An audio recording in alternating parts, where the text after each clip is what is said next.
дар доираи чорабиниҳо ҷиҳати шаҳр додани моҳияти паёми президенти ҷумҳурии тоҷикистон пешвои миллат муҳтарам эмомалӣ раҳмон ба маҷлиси олии ҷумҳурии тоҷикистон, вакили маҷлиси намояндагони маҷлиси олӣ Зайниддин Сафаров ва дигар аъзоёни гурӯҳи корӣ дар ҷамъияти деҳотӣ ба номи Абди Авазови ноҳияи Восеъ ба занони ҳунарманд вохӯрӣ намуданд.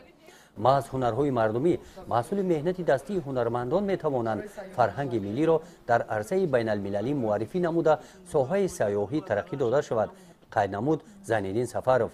бо ҳамин мақсад аз ҷониби президенти ҷумҳурии тоҷикистон соли 2018 дар кишвар соли рушди сайёҳӣ ва ҳунарҳои мардумӣ эълон карда шуд.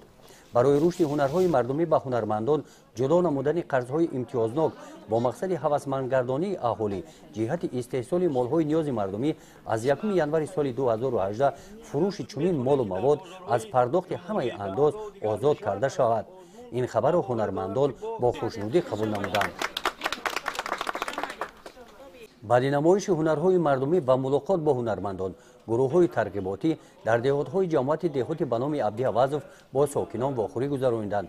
вакили маҷлиси намояндагони маҷлиси олии ҷумҳурии тоҷикистон Зайниддин Сафаров ва Ойниҳо Назриева аз маркази тадқиқоти стратегӣ назди президенти ҷумҳурии тоҷикистон намояндагони мақомоти иҷроияи ҳокимияти давлатии ноҳияи Восеъ дар деҳаи ҷавонӣ моҳияти паёми президенти ҷумҳурии тоҷикистонро ба маҷлиси олии ҷумҳурии тоҷикистон ба сокинон фаҳмониданд.